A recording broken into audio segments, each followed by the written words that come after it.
Olá, pessoal, tudo bem? Sejam muito bem-vindos a mais uma live do Equilibrar 108. Hoje nós vamos falar sobre mantras, mantra yoga, com um convidado super especial, que é o Gustavo Moura, também conhecido como Guru Sevananda. Ele que tem bacharel em religião pela Universidade de Chester, no Reino Unido, mestrado em ciências da religião e atualmente está fazendo doutorado também em religião em Kirtana, que é o cantar dos mantras devocionais. Ele morou durante 12 anos na Índia, estudando a filosofia védica e também essa ferramenta dos mantras, da meditação em mantras, e também lecionou durante 4 anos no Instituto de Mayapur. Então, é realmente uma pessoa de peso, um especialista nesse assunto, e nada melhor do que a gente falar sobre mantras nesse momento de pandemia, tirar todas as nossas dúvidas, e claro, né, cantar o mantra.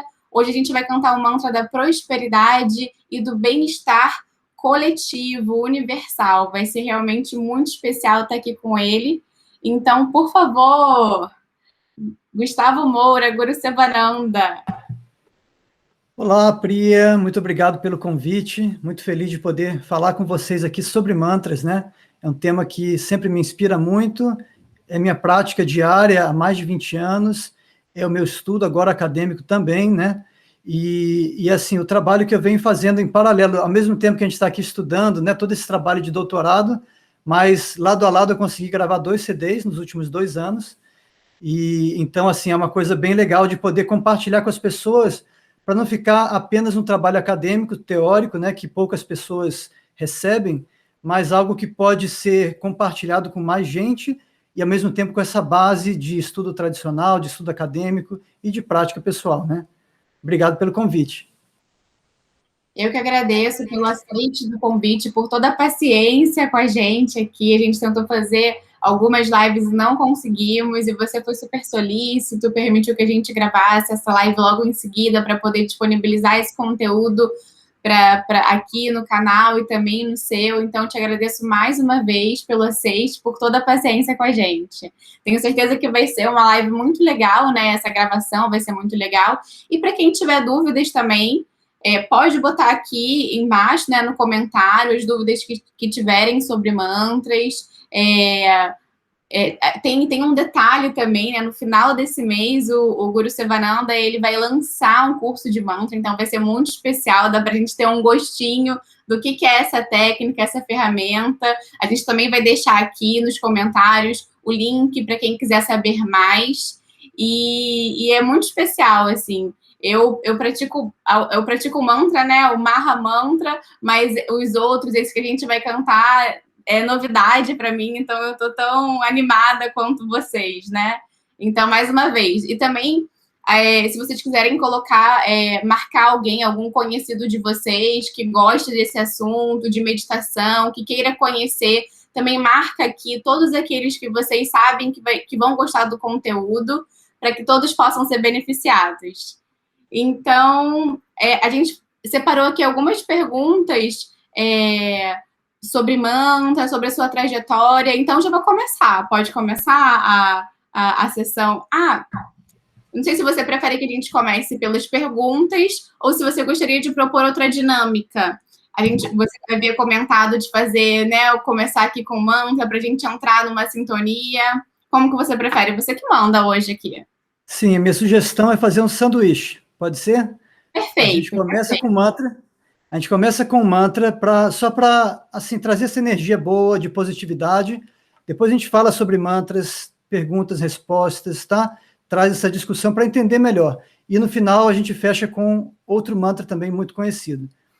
Então, a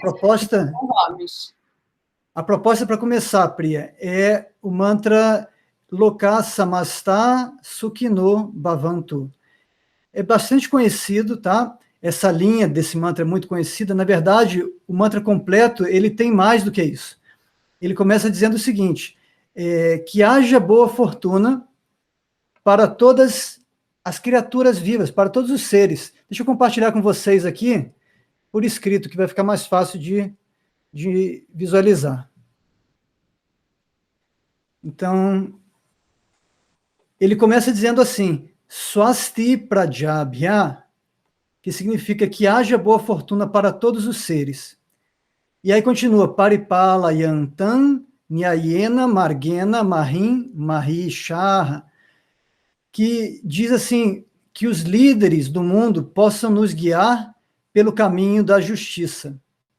Então, é assim, um pedido, uma prece muito significativa nesse momento que a gente está vivendo, né? Com tanta coisa assim, indo errada e tanta decepção nesse lado dos líderes, da política. Então, realmente, ao invés de simplesmente reclamar e reclamar e reclamar, a gente deve vibrar e pedir por algo melhor, pedir, assim, devemos ser a transformação que nós desejamos ver no Brasil e no mundo, né? A ideia dos mantras é isso, a gente vibra aquilo que nós queremos, tá? Então, a segunda linha do mantra diz que os líderes do mundo possam nos conduzir pelo caminho da justiça. Aí na terceira linha diz Go Brahmanebhya Shubhamastu Nityam, que os educadores e o meio ambiente no qual nós vivemos possam ser sempre protegidos. Tá? Então a palavra Brahmana é o educador, e Go pode ser traduzido como vaca, que é uma tradução bem comum, porque na Índia é dada uma proteção especial à vaca em meio a tantos seres vivos, né? Na verdade, todos os seres vivos, toda a vida é sagrada na Índia, não é que só a vaca é sagrada, mas as vacas elas têm uma importância grande na cultura védica da Índia antiga. Então, mas a palavra Go também pode ser traduzida como o planeta Terra, tá? Assim, um dos principais significados dessa palavra, e a relação é muito próxima, porque o planeta Terra, dentro da cultura da Índia, é representado por uma vaca, tá? É como a mãe que sustenta, que nos dá a proteção e o sustento que a gente precisa. E aí a última linha, que é a mais famosa, Loka samasta sukhino bhavantu, que todo mundo seja feliz. Tá bom? Então vamos cantar esse mantra, e daí a gente começa a falar sobre o que significa e como funcionam os mantras.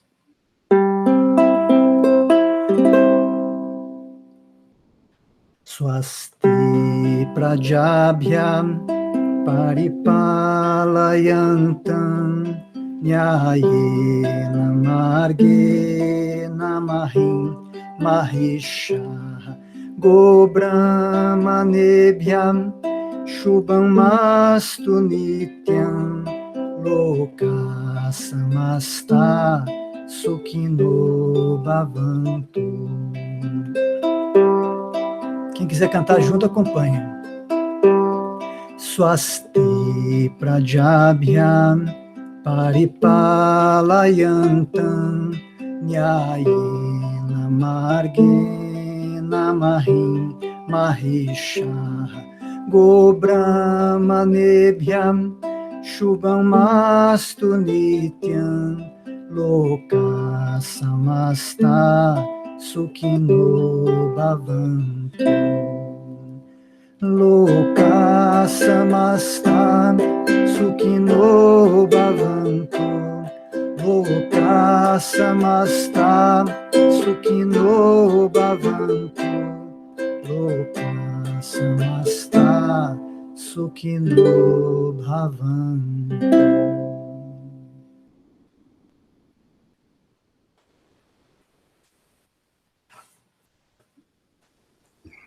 É muito legal sentir essa vibração do mantra, né? A sensação que eu tive quando você estava cantando e acompanhando também, entoando junto com você, é de vem uma paz, uma calma, assim, né? Uma tranquilidade, é uma vibração que realmente se sente fisicamente. Como que isso realmente é como que isso acontece, né? Como que esse som, ele muda o nosso humor, a nossa percepção do momento.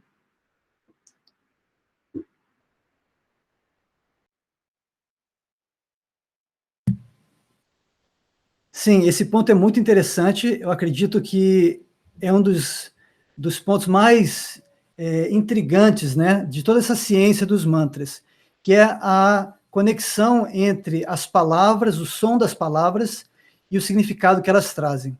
Ou seja, os mantras não são apenas um rótulo verbal.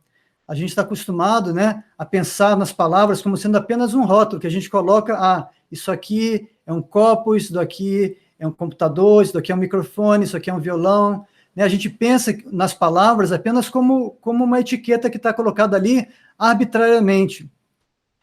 Mas no sânscrito, desde o início, existe uma correlação entre a energia de cada som e as palavras, né, que são formadas com aqueles sons. Então, por exemplo, em português a gente quer falar sobre paz, a gente fala muito sobre como é importante lutar pela paz, né, a paz no mundo, porém a palavra paz, em cada língua tem uma sonoridade diferente, tá? Agora, no sânscrito, nós temos a palavra shanti, que significa paz. E se a gente pensar bem, esse som shan, que a gente encontra no português também palavras como chuva, ou até o exemplo que eu dei de outro dia de um riacho, né? O som de um riacho, esse chiado, né? Então, veja só como esse som chiado, esse ele tem uma energia que tranquiliza a mente. Tá? A gente ouve o som da chuva, que nos acalma, a gente ouve um riachinho correndo, e esse chiado desse som também nos acalma. E a gente ouve uma pessoa, em qualquer parte do mundo, fazendo e a gente entende que a pessoa está pedindo silêncio. Né? Então, o sânscrito entende que esse som, por si mesmo, tá? Ele traz essa energia de silêncio, de tranquilidade, de paz. E, portanto, em qualquer palavra em sânscrito relacionada com paz ou com silêncio, ela começa, ou ela tem esse som como sendo a sua base. Isso porque no sânscrito tem 2.100 raízes, né? São chamadas de dhatu, e cada uma delas tem uma energia, tem um significado que é identificado. Então, a partir dali, é construído todo tipo de significado. Por exemplo, palavras como transpor, transportar, transcender, em sânscrito, elas vêm da raiz tr, e aí coincide com o português nesse caso, né? A gente vê que em português também esse som de tra, de transportar, transcender, né, vem da mesma raiz do sânscrito. Então, por exemplo, a palavra avatara é aquele que cruza para a nossa dimensão, é quando Deus se manifesta no nosso plano, ele é um avatara, porque ava é para baixo e tara vem de tr. Temos uma deidade, uma bodhisattva chamada Tara, que é justamente aquela que nos ajuda a atravessar, a cruzar o oceano da existência material. E por aí vai. Então, no sânscrito, a gente tem essa correlação entre o som das palavras e o significado delas. E por isso que os mantras, eles não apenas significam alguma coisa, eles fazem alguma coisa acontecer. Não é apenas uma oração, mas é um som, uma vibração que nos transforma, que nos coloca numa sintonia diferente dentro daquela energia que o mantra traz. Nossa, muito interessante, Guru Sevananda. E em relação e onde vem? Qual é a origem dessa prática do mantra? Poderia falar um pouco sobre essa questão histórica do mantra, dessa que é uma tradição, né? Sim, os mantras existem desde tempos imemoriais. Eles são a base dos Vedas, e é muito difícil datar os Vedas. Quando os historiadores e os estudiosos, né, tentam datar, eles vão, de alguma maneira, através de arqueologia, através dos manuscritos que foram encontrados, tentar estimar a data de algum texto, tá, na Índia. Acontece que a tradição védica, os Vedas, são estimados aí pelos estudiosos como existindo depende, varia tanto que é difícil até falar, mas tem gente que acha que é tipo 1.500 anos antes de Cristo, 2.000, e aí vai, até 10.000, tá? Então, mas tudo isso é tentando datar os manuscritos, que na verdade o que nós temos é uma tradição oral que já existia há milhares de anos, e que ninguém consegue calcular há quanto tempo já estava presente no mundo. Então, essa tradição oral é toda baseada em mantras. E esses mantras eram passados de pai para filho, geração após geração, simplesmente por uma tradição oral. Não existiam livros, ninguém escrevia. E interessante que mesmo depois que começaram a escrever, e que na Índia utilizava-se a escrita, né, amplamente, mesmo assim os Vedas e os mantras eram passados oralmente, por muito tempo, porque acreditava-se que a potência do mantra não está em ler o mantra no papel, e sim na sonoridade do mantra. Tá? Então, é muito antigo, não dá para te dar uma data precisa, porque ninguém sabe. Interessante, interessante. Realmente, né, o conhecimento, ele antes ele tinha essa tradição oral, então a gente não tem como buscar historicamente quando que iniciou. Depois a gente começa a registrar. Acho que a filosofia do yoga consegue explicar o motivo pelo qual isso acontece, né? Claro que isso não é o objetivo da live, mas tem todo um fundamento pelo qual o conhecimento é passado assim. E faz sentido, assim, a gente não conseguir buscar na história uma linha que mostre a gente quando que se iniciou, né? Bem interessante. E quais são os benefícios de cantar mantras? O que a gente consegue quando a gente canta mantras, diferentes mantras, né? Porque na tradição dessa ferramenta existem diferentes resultados, efeitos quando se canta prosperidade, paz, deve ter algum de amor e, enfim, por que existem tantos mantras e quais são os efeitos desses mantras? Essa pergunta também é muito boa. Eu vou começar contando uma história, né, um fato verídico que eu ouvi de Chandramukha Swami, que é um mestre espiritual e uma pessoa que eu admiro muito e que eu sou muito próximo, gosto muito de conversar com ele. E um dia ele estava me contando que ele estava na fila de um supermercado e ele sempre carrega um pequeno rosário com ele, e ele estava ali na fila e estava meditando no mantra, sem pronunciar alto, mas ele estava movendo os lábios, né, e repetindo o mantra ali na fila. E uma pessoa que estava atrás dele entendeu que era alguma coisa a ver com mantra, alguma coisa a ver com a Índia, porque viu o rosário, enfim. Mas ficou meio incomodado e chegou para ele e perguntou: o que você ganha fazendo isso? E aí, com a perspicácia e né, o senso de humor que ele tem, ele falou o seguinte: na verdade, você não ganha nada. No início, você vai perder muita coisa. Você vai perder a sua impaciência, a intolerância, vai perder a inveja, vai perder tantas qualidades que atrapalham, né, a nossa vida. Mas depois, com o continuar da prática, aí sim você vai crescer em sabedoria, vai crescer em toda essa compreensão espiritual.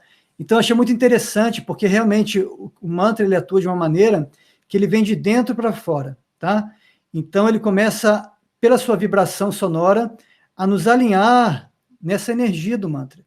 E com isso a gente vai se transformando, a gente vai começando a perceber as coisas de outra maneira, a gente vai começando a ter um interesse espiritual que vai despertando naturalmente, vai mudando o estilo de vida. Foi a minha experiência pessoal, né, de quando eu era oficial do Exército, 20 e poucos anos atrás, e aí, de repente, comecei a ter interesse em me tornar vegetariano, e comecei a pesquisar e ler livros sobre meditação, yoga, e enfim, foi uma jornada longa até aqui, mas chegou um ponto, depois de 2 anos que eu estava nesse estudo, nesse processo de meditar com os mantras, que eu realmente decidi mergulhar de cabeça. Eu larguei tudo, fui para a Índia, e passei 12 anos lá, né, nessa busca de entender, de praticar, de realmente vivenciar essa ciência milenar.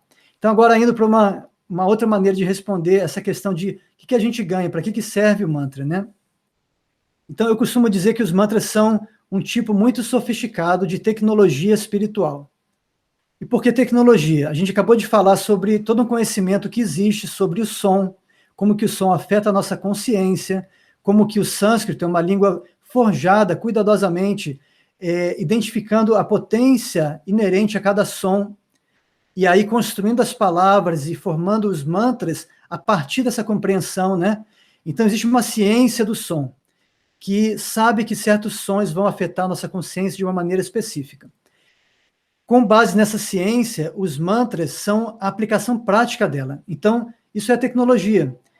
Assim como a gente tem vários tipos de tecnologia, agora estou falando aqui no computador, né, estou usando o microfone, são tecnologias que alguém pesquisou e assim, existe um acúmulo de conhecimento da humanidade, e aí esse conhecimento é aplicado de maneira a construir algo que possa nos ajudar. E da mesma maneira, o conhecimento, a ciência dos mantras, ela é aplicada na forma dos mantras. A ciência do som, né, é aplicada e se torna essa tecnologia que a gente chama de mantra. Inclusive, o nome man é mente, tá? Essa raiz, que a gente falou que tem 2.100 raízes. A raiz man, em sânscrito, significa pensamento. E porque ela tem relação com pensamento, ela forma várias palavras, entre elas a palavra manas, que é mente. E aí nós temos o sufixo tra, que significa instrumentalidade. Então, o mantra é um instrumento do pensar. é um instrumento que ajuda a direcionar o nosso pensamento e, portanto, ele é um tipo de tecnologia espiritual. Como é que eu vou usar? Bom, eu posso usar de muitas maneiras. É uma tecnologia muito flexível, né? Muito versátil. Eu posso usar o mantra para conseguir me concentrar, então o próprio processo de meditar com o mantra, ele se torna um foco de concentração. A minha mente está tentando vagar para várias coisas, pensar no passado, pensar no futuro, e aí o mantra, né, o foco no mantra traz a minha mente para o momento presente. Isso é muito importante, é a essência de qualquer processo de meditação. Além disso, quando eu estou meditando com o mantra, além do mantra me ajudar a focar no momento presente, ele também, pela sua própria vibração, ele vai criar uma energia que me favorece e que me ajuda no processo de aprofundar e transcender o intelecto, porque meditação não é um processo intelectual, é um processo de desligar um pouquinho a nossa mente para poder alcançar insight, vislumbrar algo que está além da mente, algo que é revelado, né, que vem lá do fundo da nossa consciência. Então, é uma busca de conexão com a presença divina no nosso coração. E o mantra vai ajudar, então, não só para que a gente possa focar no momento presente, mas também pela própria vibração, para que a gente consiga acessar a divindade que está lá dentro, né? Então, o mantra mas pode ser usado de muitas maneiras. Eu posso usar ele, vários tipos de mantra vão me dar resultados diferentes, como você falou, né? E também eu posso usar ele numa meditação mais introspectiva, na forma de japa, ou eu posso usar numa meditação mais expansiva, eu posso me juntar num grupo e cantar em voz alta, com instrumentos musicais, e dançar, e fazer uma meditação muito dinâmica e bem expansiva, que também é um processo meditativo, embora seja assim mais de extravasar, né, e de muita energia, muita alegria. Tá? Então, espero que tenha respondido aí a pergunta. Com certeza, muito interessante essa reflexão que você trouxe para a gente. Achei muito legal o exemplo, né, de Chandramukha Swami, realmente uma grande personalidade, muito bem-humorado. E eu fiquei me questionando também, Guru Sevananda, todos os mantras, eles trazem esse benefício que Chandramukha Swami comentou, ele traz essa purificação, ou existem categorias de mantras? Como que a gente pode entender essa questão do efeito? Sim, existem categorias de mantras, tá? É um tema complexo, tá? Que a gente pode fazer um doutorado sobre ele, como eu estou fazendo, né? Então, acho que entrar nessa questão das várias categorias e tudo é muito complexo para a nossa conversa aqui agora. Mas sim, existem muitos tipos de mantra. Cada um vai ter um efeito diferente, não é igual, não é só, qualquer mantra vai dar no mesmo. Aí se eu cantar Coca-Cola, Coca-Cola vai dar no mesmo? Não, não vai. Então o mantra, ele é uma fórmula sonora que não é desse mundo, ela não é uma invenção de uma pessoa que, deixa eu escrever um mantra aqui. E não é nem mesmo uma inspiração poética, ela é revelação de grandes sábios que em samadhi, né, em meditação profunda, eles recebem, eles têm esse vislumbre da verdade e conseguem expressá-la através do som dos mantras. Tá? Então, os mantras não são uma coisa que a gente pode inventar, eles são revelação, eles estão escritos na literatura védica, e vai ter mantras com diferentes finalidades, sim. Então, eu posso dar alguns exemplos. Eu falei do som Sham, que é um som que tranquiliza. Então, pense nesse som aqui. Eu posso até tocar. Deixa eu tocar aqui um mantra para vocês sentirem.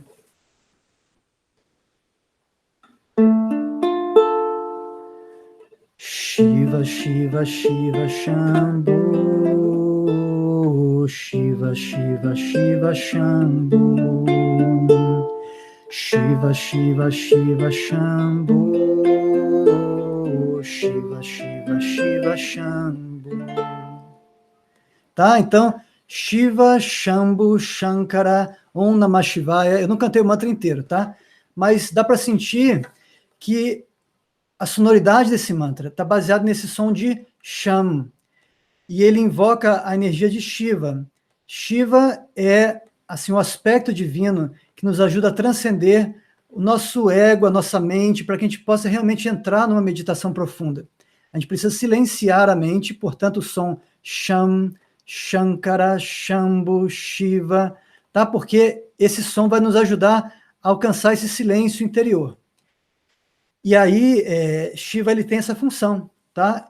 É um mantra para realmente silenciar, tranquilizar, e muitas pessoas que praticam yoga, que estão buscando se aprofundar numa meditação, vão recitar mantras como esse. Aí nós temos, por exemplo, outro mantra que é o de Ganesha. E aí vamos cantar um pouquinho do Ganesha.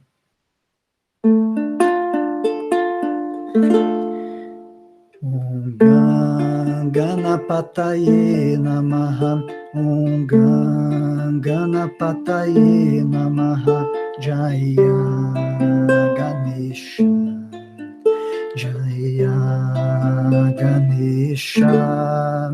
O tom está meio baixo para minha voz aqui, mas o som é Om Ganapataye Namaha. Então veja essa sonoridade. Ganganapataye, Ganganapataye, essa repetição do som Ganganapataye, tá? E esse som de Gam, ele já tem outro tipo de energia.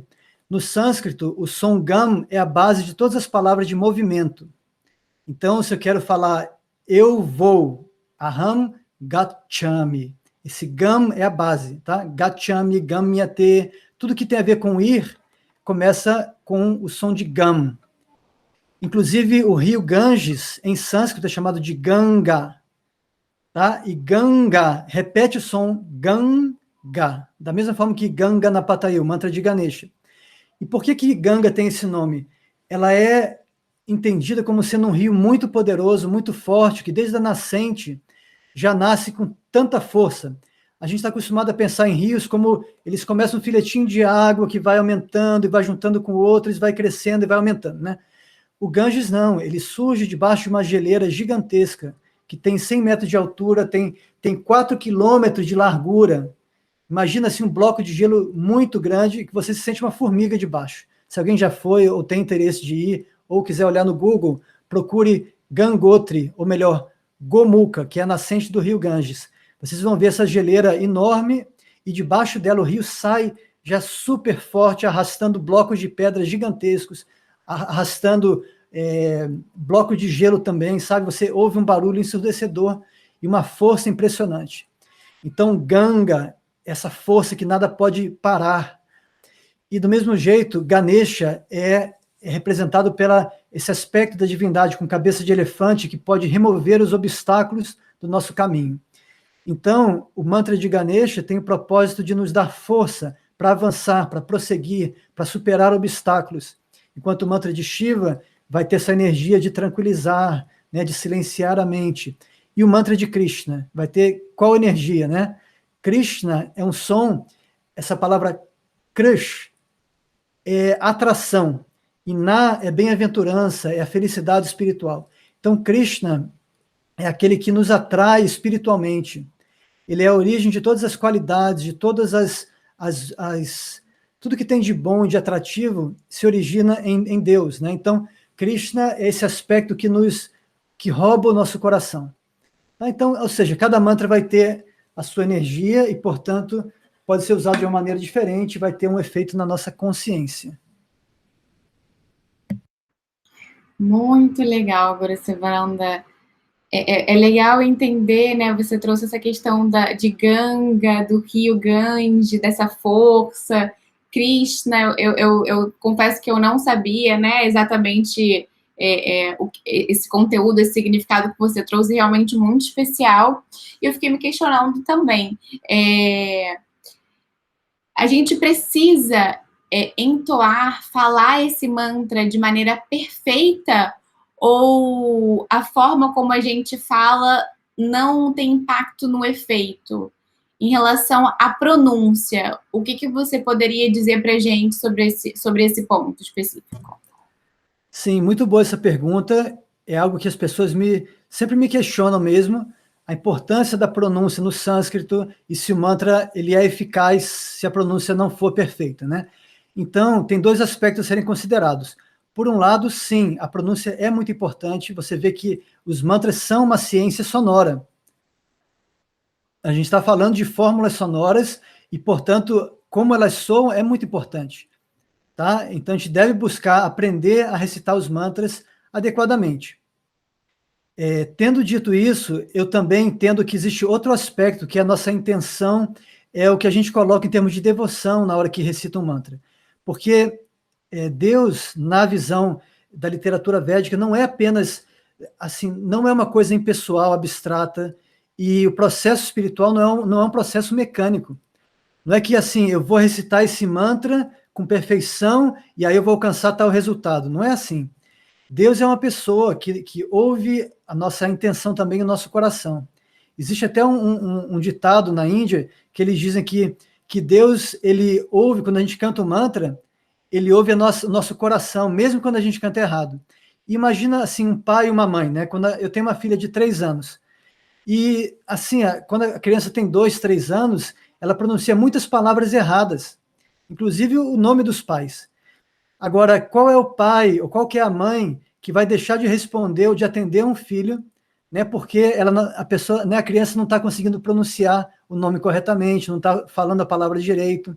Então, a gente entende o que a criança está falando e vai cuidar, e vai atender, e vai dar atenção à criança. Então, as duas coisas existem lado a lado. Existe uma importância na sonoridade do sânscrito, porém não é um processo apenas mecânico. Ele também vai fazer essa conexão com o divino e no seu aspecto pessoal, que vai nos ouvir, vai nos atender e vai nos trazer esse resultado. Perfeito. E eu entendo, assim, que tenha, por exemplo, o mantra de Krishna, né, que tem essa finalidade de acessar, de solicitar, de atrair a pessoa suprema, mas, como você mesmo mencionou, tem o mantra de Ganesha, o mantra de Shiva e de outras personalidades. Então, eu entendi muito bem, né, essa questão do pai e da mãe, que ele não vai ter esse rigor tão grande em relação à pronúncia. Eu entendo, se eu estiver errada, me corrija, que isso se aplica ao mantra de Krishna, por exemplo, mas e aos outros, né? Ao mantra das outras divindades. A gente poderia também entender dessa forma, ou existe um rigor para diferentes mantras? Bem, os mantras, eles têm o seu efeito. Bom, primeira coisa, não é muito difícil aprender a pronunciar o sânscrito. Tá? Isso é uma coisa que as pessoas às vezes, mas será que eu vou conseguir aprender o sânscrito? É muito mais fácil pronunciar sânscrito do que português, e do que inglês, e do que qualquer outra língua, porque o sânscrito é uma língua perfeita, muito bem estruturada, precisa na sua pronúncia, precisa em tudo, na gramática, no vocabulário, tá? Então, assim, aprender a pronunciar o sânscrito é algo que qualquer pessoa com um fim de semana que a pessoa diga, olha, eu vou mergulhar aqui, eu vou aprender a pronúncia do sânscrito. A pessoa aprende. É claro que vai levar um tempo para ela praticar e a coisa começar a fluir. A pessoa vai entender ali a pronúncia, né, em poucos dias, e depois, com a prática, a coisa vai ficando natural, a nossa língua vai se acostumando com produzir aquela sonoridade. Então, a gente não deve também achar que é uma língua difícil, eu nunca vou aprender. Eu devo procurar aprender. E depois, assim, os vários mantras que você mencionou, né, de Ganesha, de Shiva, de Krishna, como é que a gente entende essa diversidade? Bom, dentro dessa literatura, dessa filosofia do Vedanta, o que nós temos é uma unidade, tá? Essa verdade absoluta que engloba tudo, que é uma coisa só, indiferenciada, e ao mesmo tempo ela se manifesta eternamente na sua multiplicidade, que é real, que é eterna, que é um fato da existência. Então, por um lado, se a gente está falando de algo que é absoluto, né, na linguagem védica, a gente está falando de Brahman, aquilo que é o maior dos maiores, né, que nada está além dele. Essa verdade última, ela engloba tudo, então não tem nada de fora, tá? Portanto, tudo é um nesse sentido. E, ao mesmo tempo, tudo é diferente, porque não existe, dentro da nossa manifestação cósmica, não existe apenas unidade, a gente percebe a diversidade, a multiplicidade o tempo todo. Então, para dar um exemplo bem simples, a gente fala do Sol. O Sol, com a luz do Sol, é uma coisa só, porque você não pode conceber um Sol sem luz, ou a luz do Sol sem o Sol. Então, é uma coisa só. Porém, eu posso entender que a luz do Sol entra pela minha janela e o Sol não entra. Então, eu posso diferenciar as duas coisas também. E elas existem simultaneamente, essa unidade do Sol com a sua luz e a diferenciação que eu faço entre as duas são simultâneas, tá? Então, da mesma forma, existe esse absoluto que engloba tudo. E, portanto, o Rig Veda diz que a verdade é uma só, porém os sábios a chamam por muitos nomes. Então, essa verdade última, ela engloba tudo, e ao mesmo tempo eu posso chamar pelos vários aspectos, várias manifestações dela, como Shiva, como Ganesha, etc. E aí, quando chega na Bhagavad Gita e no Bhagavatam, que são textos muito importantes na literatura védica, é explicado que esse sol espiritual, a gente deu o exemplo agora do sol, né? Então, o sol espiritual seria Krishna.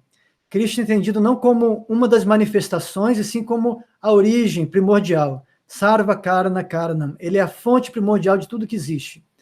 A causa de todas as causas. Então, esse sol espiritual, que a gente está chamando de Krishna, e ele tem muitos nomes, tá? Ele tem nomes ilimitados. Então, essa fonte original se expande com suas várias energias e se manifesta como Shiva, como Ganesha, como tudo que existe no mundo, inclusive como eu e como você. Então, tudo que existe é energia de Deus, tudo se expande a partir desse sol espiritual, e Deus se manifesta de muitas maneiras. Então, não está tudo no mesmo nível. Então, eu sou expansão de Deus, eu sou parte de Deus, porém, eu não sou Ganesha, nem estou no nível de Shiva. Shiva é Deus também, mas Shiva é Deus no seu aspecto presente no mundo, seu aspecto manifesto, seu aspecto em contato com a energia do mundo. Enquanto que Krishna, ele é Deus lá no céu, lá transcendente, né? E Shiva é Deus imanente aqui. Então, enfim, tem muita filosofia por trás disso, mas só para dizer que não são milhares de deuses, é um Deus, é um ser supremo que se manifesta de maneiras infinitas, ilimitadas, e que toda a criação, na verdade, é uma expressão de Deus, na sua forma. A gente está falando de Deus como se fosse também só masculino, então deixa eu consertar isso. A verdade absoluta, entendida na literatura védica, engloba tudo, e, portanto, é masculino e feminino ao mesmo tempo. Quando a gente fala Shri Krishna, na verdade, o Shri que vem na frente é o aspecto feminino, e o Krishna é o aspecto masculino. E quando a gente canta Hare Krishna, o Hare é o aspecto feminino, a energia divina, de amor, sabe, todo esse aspecto, as qualidades femininas estão na palavra Hare, e Krishna é o aspecto masculino. E Hare Krishna, esses dois juntos, são a verdade absoluta. Shri Krishna, Hare Krishna, é sempre essa combinação, o absoluto como sendo feminino e masculino ao mesmo tempo. Inclusive, hoje é o Dia Internacional das Mulheres, né? E o Shri, ou o Hare, sempre vem na frente. E nossos mestres dizem que o aspecto mais importante é essa conexão com a energia feminina, o aspecto feminino de Deus, que através dela nós podemos nos conectar ao aspecto masculino Krishna. Tá? Então, mas ambos são unos, e só existem separadamente para que possa haver esse intercâmbio amoroso eternamente entre eles. Tá bom? Então, bom, falei muito, se tiver alguma outra pergunta aí pode fazer. Muito legal, muito especial. Nossa, incrível, assim, ter esse acesso a esse conhecimento, né? Realmente, conhecimento é algo transformador. A outra pergunta que eu tinha separado aqui para fazer para você é se o mantra, se para cantar mantra, tem algum requisito, alguma exigência? Bem, tema polêmico, se você quiser entrar nas polêmicas, né? Então, qual a exigência para cantar mantras? Se a gente for pensar no aspecto social da Índia, da cultura local, né? Mesmo hoje em dia, você vai encontrar pessoas que vão dizer, não, os mantras podem ser cantados apenas pelos homens, as mulheres não podem cantar mantras, tá? Vai ter pessoa que vai dizer isso. Ou vai dizer assim, não, só pessoas nascidas em famílias de brahmanas, então nem é todos os homens, mas só os homens que nasceram em famílias de brahmanas, de sacerdotes. E assim, vai ter várias opiniões. Se você começar a perguntar para várias pessoas na Índia, pergunta para 100 pessoas, vai ter 100 respostas diferentes. Algumas vão ser super abertas, vão dizer, olha, quem quiser pode cantar, é um legado da humanidade, muita gente vai falar isso. Os mantras não são domínio de ninguém, não são propriedade de ninguém, ninguém tem monopólio. Tá? Os sábios que revelaram esses mantras nas escrituras, eles não colocaram copyright, ou como é que se diz, aquelas... Não patentearam, né? Eles deixaram esses mantras como um legado para toda a humanidade, e é assim que eu entendo. Mas se você for olhar dentro da cultura da Índia, vai ter pessoas com vários tipos de opinião, algumas bem machistas, algumas bem com consciência de casta, que só pessoas da minha casta podem cantar o mantra, e assim vai, tá? Então, eu entendo que o mantra, ele é uma revelação divina para a humanidade, ele é uma fórmula que não pertence a nenhuma tradição. Eu dei alguns exemplos de mantras, né? Então, mesmo o mantra Hare Krishna, que é cantado dentro do movimento Hare Krishna, ficou famoso, né? Porque esse movimento se expandiu pelo mundo. E as pessoas pensam, às vezes, que, então eu não sou Hare Krishna, não posso cantar esse mantra. Como se o mantra fosse um monopólio daquele grupo, né? Mas acontece que o mantra já existia muito antes do movimento Hare Krishna existir. Então, no Ocidente, nós temos pouco mais de 50 anos do movimento Hare Krishna, na Índia, pouco mais de 500 anos, só que muito antes, na literatura védica, que, como eu falei, não dá para datar, esse mantra já estava lá nas Upanishads, estava nos Puranas, tá? Então, você tem esse mantra como sendo recomendado pelo próprio Demiurgo, criador do universo, o Senhor Brahma, que quando, numa conversa com seu filho Narada, um grande sábio, o filho pergunta qual que é a maneira que as pessoas, na era que a gente está vivendo, chamada Kali Yuga, como que elas podem alcançar a perfeição espiritual? Porque essa era é muito difícil, e a gente sabe, né, como está cheio de empecilhos, de distrações, de motivos para a pessoa ter dificuldade mesmo numa jornada espiritual. E nessa conversa, então, o pai Brahma, ele responde dizendo o seguinte: na era de Kali, a maneira da pessoa alcançar a perfeição é através do cantar dos nomes de Deus, especificamente desse mantra que eu vou revelar com 32 sílabas. Ele começa Hare Krishna, e por aí vai. Então, imagina só, é um texto antigo, na verdade, que não tem data, certo? E que a nossa tradição, em referência a esse texto, diz assim, vamos aplicar isso daqui, vamos cantar esse mantra. Mas o mantra não pertence a uma tradição. O mantra está lá nas escrituras. Mais uma coisa sobre quem pode cantar, né? Então, assim, eu falei que é um legado para a humanidade, isso está lá, não foi patenteado por ninguém, ninguém tem monopólio de mantra. Hoje em dia a gente pode entrar, na verdade, no YouTube e encontrar os mantras lá, mantras que por tanto tempo na Índia, né, eles tentaram esconder as 7 chaves e não escreviam os mantras, né? Era só passado oralmente, de mestre para discípulo. Então, hoje em dia, você entra no YouTube e você encontra tudo lá, né, de mão beijada.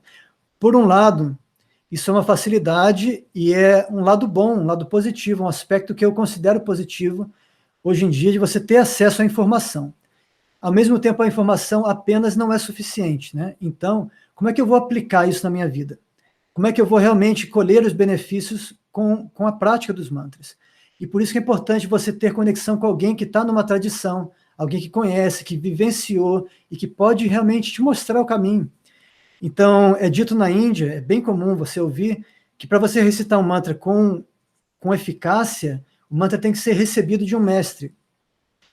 Então, assim, eu acho que a gente não precisa colocar uma coisa muito, como é que se diz assim, estereotipada, que você tem que ir lá para a Índia, encontrar um mestre indiano de barba branca bem comprida, e aí esse mestre vai te dar um mantra secreto, aí você vai cantar. Não é isso.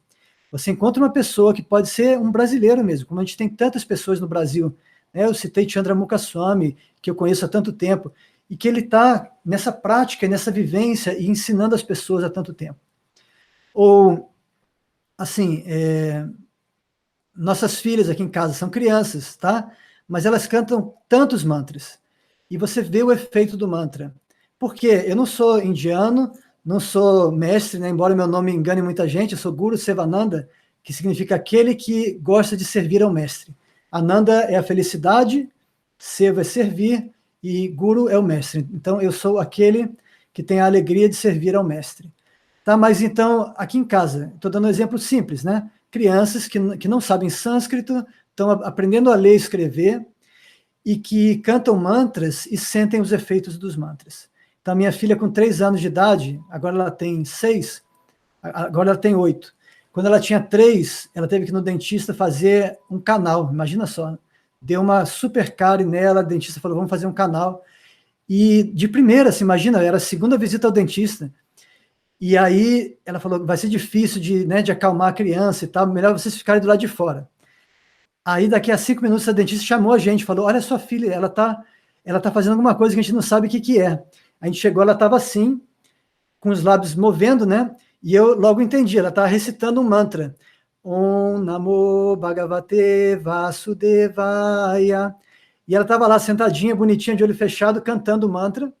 E ela cantou esse mantra por 1 minuto, assim, e ela abriu os olhos e falou, pronto, agora eu estou bem calma, pode fazer o que você precisa fazer no meu dente. E fez, sabe? A dentista ficou impressionada, e ela falou assim, me ensina esse mantra. Ela fez a minha filha ensinar o mantra para ela no final da consulta. Então, enfim, a gente vê que a coisa funciona, né? Não é teoria. Minha vida se transformou de muitas maneiras. E tantas pessoas que eu conheço passaram por esse processo de mudar sua visão de mundo, de mudar o seu direcionamento na vida, não no sentido de mudar quem ela é. Na verdade, a gente encontra a nossa verdadeira essência. O mantra vai limpando, vai tirando as camadas de coisas que não são realmente a nossa essência, e a gente vai se descobrindo. Então, para citar mais um exemplo de Chandramukha Swami, ele sempre fala que tem aquela história do Davi, né? Quando Michelangelo esculpiu Davi, e que ele tinha um bloco de pedra gigante, ele fez uma estátua tão bem feita que as pessoas até hoje se impressionam, né? E alguém chegou para o Michelangelo depois e falou, puxa, como você fez para esculpir o Davi? Foi muito difícil? Aí ele pensou um pouquinho e falou, não, o difícil não foi esculpir o Davi, o difícil foi enxergar Davi dentro da pedra. Aí eu só tive que tirar o que não era o Davi. Então, o mantra faz isso, o mantra vai nos ajudar a enxergar quem nós somos, removendo tantas coisas supérfluas, e daí quando a gente entende o que a gente realmente quer, quem nós somos, a nossa natureza, aí é muito mais fácil a gente conseguir se encontrar e conseguir encontrar plenitude mesmo na vida. Tá bom? Então, é assim que funcionam os mantras, e eu digo que é para todo mundo, a gente só tem que ter um mínimo de conhecimento de como recitar o mantra. Aprender a pronúncia, aprender como utilizar, se vai ser como japa, como kirtana, dentro de contextos ritualísticos, dá para usar de muitas maneiras, é super versátil, portátil, né? O mantra é uma tecnologia espiritual formidável, e a gente tem só que pegar o jeito com alguém que tem experiência nisso.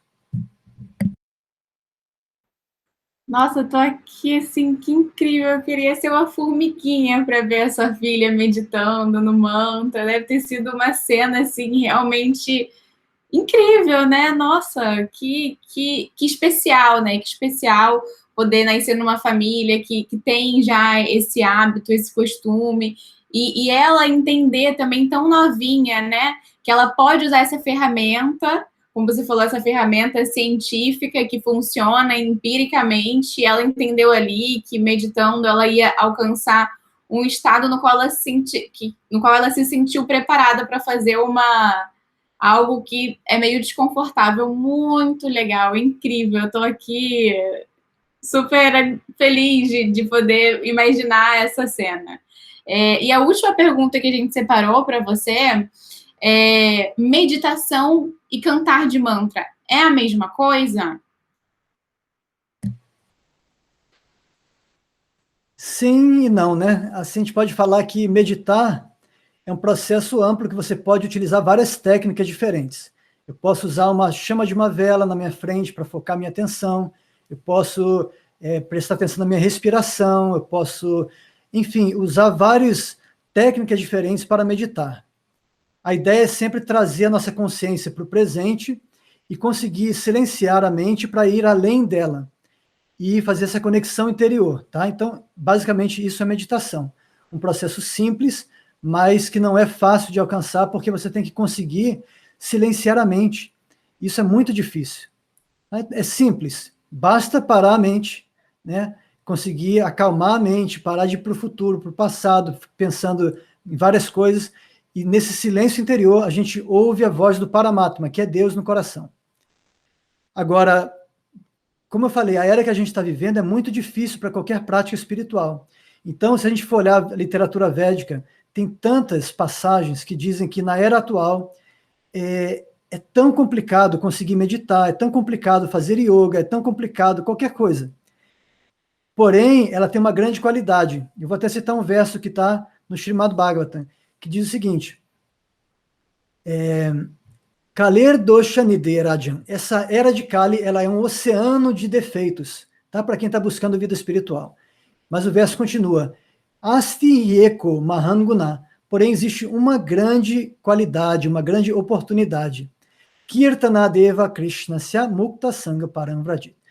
Apenas por cantar os nomes de Deus, tá? Kirtana significa o cantar dos nomes de Deus. E especialmente os nomes de Krishna, tá? Esse verso fala especificamente os mantras, como eu te falei, uma outra citação antes, que era do mantra Hare Krishna. Então, especificamente os nomes de Deus, especificamente esse mantra, que fala sobre a atração espiritual e essa energia.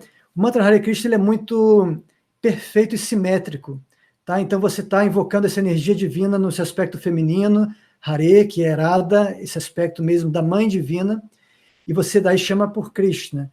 E você tem esse equilíbrio, né, do masculino, do feminino, e essa energia de realmente tomar refúgio, buscar abrigo no absoluto que é feito por Radha e Krishna juntos. Enfim, então, esse verso diz que nessa era, embora seja tão difícil meditar, é muito fácil cantar os nomes de Deus, e esse processo ele é altamente eficaz para realmente nos colocar nesse estado de meditação. Então, é por isso que devemos procurar meditar especificamente com os mantras. Então, usando os mantras como a técnica de meditação. Porque existem outras técnicas, com certeza, tá? Porém, nessa era que a gente está vivendo, é muito difícil ter sucesso tangível através de outras práticas. Então, a meditação com mantras é o processo recomendado em várias escrituras. Eu poderia dar dezenas de citações aqui dos Puranas, das Upanishads, da Bhagavad Gita e por aí vai. Então, se a gente realmente vê que é um ponto tão enfatizado, tão recorrente essa ideia, né, de que a era de Kali é complicada, é difícil meditar nessa era, mas que esse processo de Kirtana, de recitação de mantras, ele é especificamente indicado na era atual, e, portanto, acaba que a coisa se reverte, né? Uma era que é tão difícil, tão conturbada, Kali significa desavença, discórdia, né, hipocrisia. Então, a gente está vivendo nessa era. E nessa era que é tão difícil, ela se torna a melhor de todas, se a gente aplica o processo adequado, recomendado para ela, que é justamente usar os mantras. Tá? Então, na prática, eu diria que meditar, na era que a gente está, significa entoar os mantras, tá? Com cuidado, com atenção, e isso vai realmente nos conectar, a gente vai sentir o efeito disso, vai nos transformar, nesse sentido que eu falei, de trazer à tona o que nós temos de melhor, e aí sim a gente vai ter uma experiência de meditação que realmente funciona, que a gente pode experimentar o resultado, e que não é só uma pessoa super treinada, um yogi, um meditador, não é. Uma criança sente o efeito, uma pessoa que não sabe nada de sânscrito, ela sente o efeito. Quantas vezes eu vi pessoas pela primeira vez, né, numa roda de mantras, assim, chorando de emoção e sentindo que alguma coisa lá dentro estava sendo mexida e transformada, né? Então, é algo que eu digo assim, não fiquem apenas na teoria. Eu estou aqui falando muita teoria para vocês, até estou tentando me policiar, estou no meio desse doutorado, então estou cheio de citações aqui de acadêmicas, mas não é isso. A ideia é que, embora o tema seja muito complexo, muito profundo, a aplicação é muito simples. E qualquer pessoa pode facilmente cantar os mantras e colher esses benefícios. Muito bom. Vamos cantar, então, o nosso mantra para a gente poder fechar aqui esse encontro incrível e transcendental? Bom, então vamos cantar um pouquinho. Eu tinha pensado em cantar Satomá, que é muito legal, muito bonito, mas é mais introspectivo, né? Eu acho que vou deixar para vocês ouvirem esse no CD, tá? Então, vê se você consegue, de alguma maneira, colocar o link do meu Spotify, do Deezer, as pessoas podem entrar lá, podem ouvir os 2 CDs, né? Tá tudo disponível, tá? Não precisa comprar nada, tá lá para quem quiser ouvir, e, na verdade, podem ouvir e compartilhar. Quanto mais pessoas puderem ouvir, melhor, tá bom? Esse trabalho tá lá. Eu vou cantar uma coisa mais para a gente fechar num tom mais alegre, mais de celebrar mesmo os mantras. Vou cantar o mantra Hare Krishna, que já que eu falei dele 2 vezes aqui. e um pouco mais animado. Quem quiser em casa pode acompanhar. São 3 palavras, tá?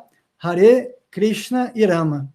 Se você não conhece o mantra, você vai ter que conseguir entender só a sequência, que eu falei que é simétrica, né? Então, Hare Krishna, Krishna Krishna, Hare Hare. Então, é um chamado para que a energia divina, o seu aspecto feminino e masculino, nos aceitem, nos acolham, tá? É um mantra de atração espiritual. E depois, Hare Rama, Rama Rama, Hare Hare, também na mesma simetria, que vai ser esse aspecto do prazer espiritual que brota dessa prática. Então, vamos lá.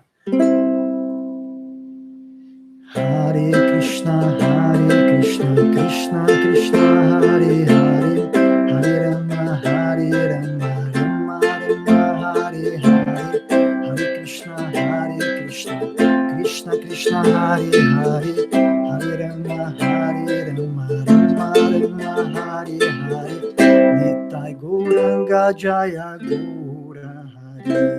Um pouquinho mais devagar para você poder acompanhar. Hare Krishna, Krishna Krishna, Hare Hare, Hare Rama, Rama Rama, Hare Hare. Juntos. Hare Krishna, Krishna Krishna, Hare Hare, Hare Rama, Rama Rama, Hare Hare, Nitai Gauranga Jaya Gaura Hare, Nitai Gauranga Jaya Gaura Hare. Então foi só uma palhinha, tá? Só um pouquinho, só para dar esse gostinho, mas na verdade eu acho que o mais legal, se você puder deixar os links, as pessoas entram lá, tem vários mantras de Ganesha, de Shiva, de Krishna, vocês vão encontrar, alguns são também com letras em português, que tem uma parte em sânscrito, outra em português, vocês podem entender mais, assim, o significado por trás do mantra, e cada um deles é buscando usar melodias tradicionais, muitas vezes, e às vezes usando uma melodia que eu criei também em alguns deles, mas que eu sinto que combina com a energia do mantra, buscando a sonoridade, uma musicalidade também. Vocês vão sentir, no mantra de Ganesha, mais uma coisa para frente, mais uma marcha, um coro, né? O mantra de Shiva é bem relaxante, tranquilizador, e o de Krishna, para mim, realmente é o que mais me atrai. Ele realmente tem essa energia de um chamado, assim, da alma, que quer encontrar com a alma suprema, né? Então, é isso. Obrigado pelo convite, Priya. Muito feliz de poder falar com vocês aí no Brasil. A gente vai estar abrindo uma turma de curso de mantras no mês que vem, tá? Então, quem tiver interesse, fique ligado aí. Depois eu vou compartilhar lá nos meus canais.